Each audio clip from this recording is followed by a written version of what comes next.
UK government and the people in the UK who take an interest in these things are still very supportive of Ukraine. There's a very strong sense that Ukraine has been the victim of aggression from Russia, and that is bad for European security, and that the UK, with our other partners and allies, need to be doing everything we can to support Ukraine. Now, obviously, the decision by the British people to vote to leave the European Union has made a difference. We've been in the European Union since 1973, and this is going to be a change, a new chapter in our relationship with the continent of Europe.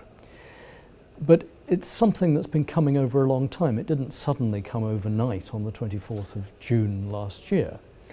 Britain has not had an easy relationship being in the European Union. When Winston Churchill, after the Second World War, made speeches talking about the United States of Europe, he didn't think that Britain would be part of that. He thought this would be United States of Europe with Britain helping it and supporting it from outside. So you see, this idea has a long background. Britain remains one of the world's 6 largest economies, one of the 5 permanent members of the Security Council, one of the group of 7, and so on and so forth, and will remain a major contributor to European security, both through NATO and outside.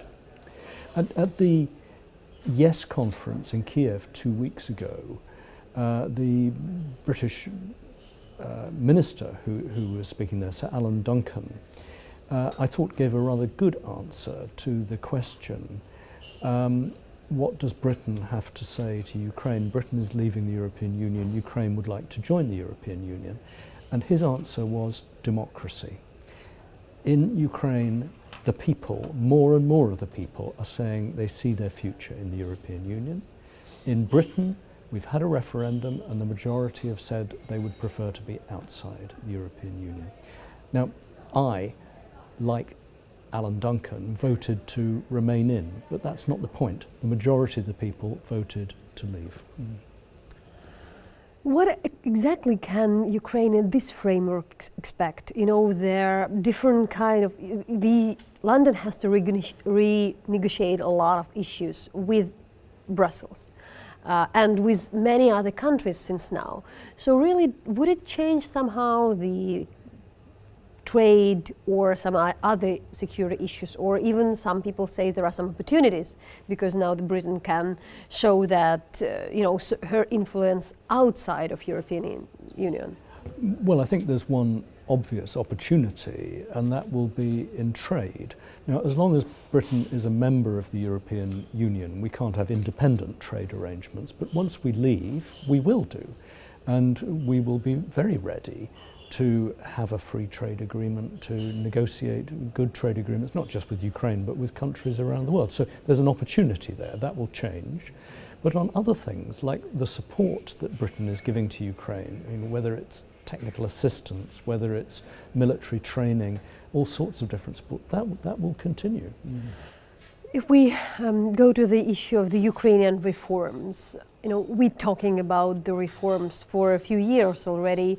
Chatham House is doing a lot to make, to analyze them, to explain them to the international public and understand.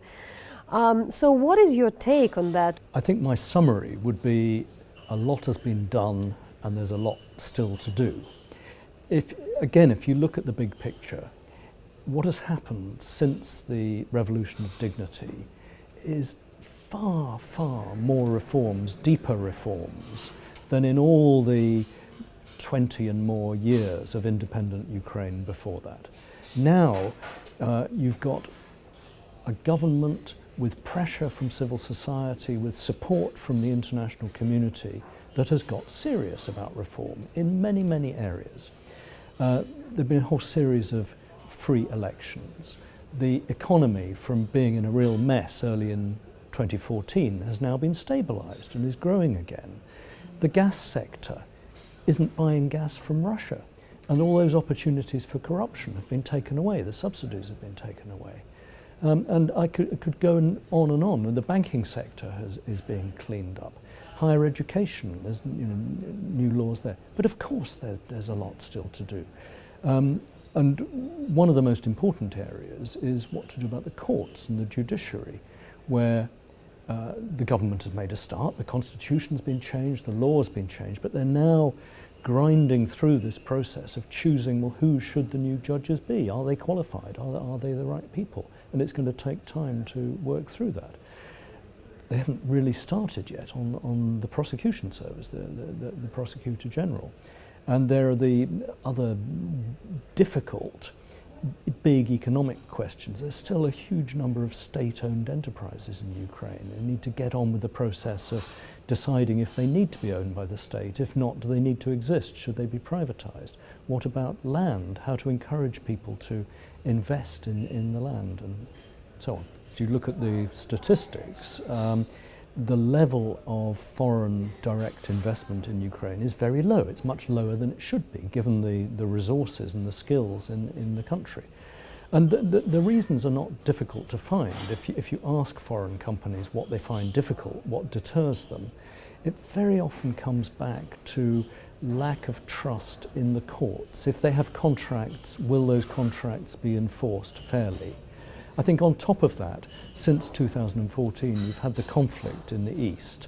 And when you ask people outside Ukraine what they think about Ukraine, most people say, oh, there's a war going on, isn't there? And they think of that as if it's the whole country at war, not just a bit in the Donbass. So stabilizing, bringing peaceful resolution to that is important, but also providing the institutions, and particularly the courts and the prosecution service, which are trusted by Ukrainians, but also trusted by foreign investors to be fair and to enforce their contracts.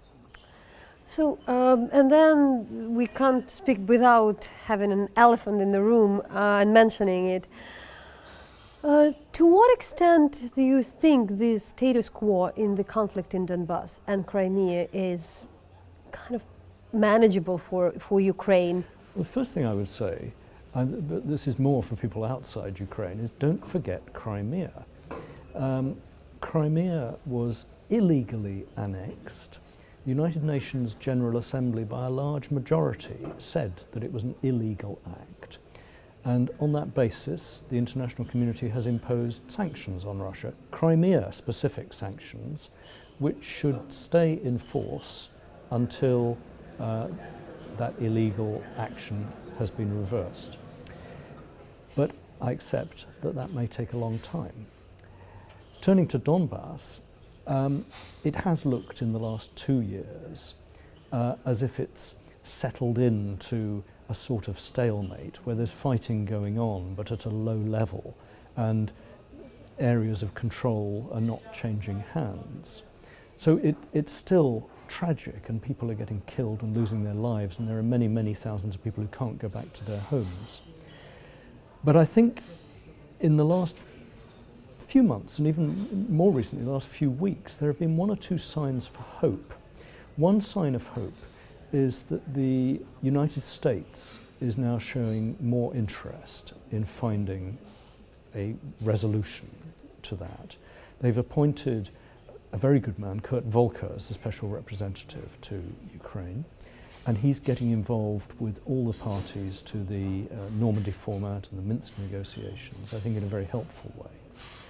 And the other is that after about 2 years, when Ukraine has put forward the idea of a peacekeeping operation and Russia didn't want to hear, Russia has now started talking about a possible peacekeeping operation in the Donbass.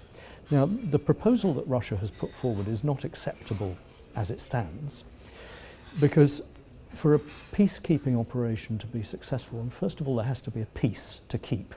There isn't at the moment, but you need a peace, and then you need a group of forces to come in who are not from the conflicting parties, but are impartial. So you can't have Russia in that peacekeeping force. It can't be like Transnistria or South Ossetia with Russian peacekeepers. It's got to be from other countries.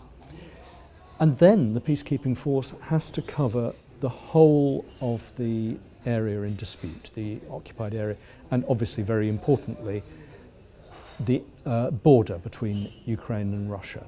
It mustn't just reinforce the contact line and the separation between those territories. Now, if those conditions will be met, that will show if Russia is really interested in finding a peaceful solution to the Donbass. So we will see.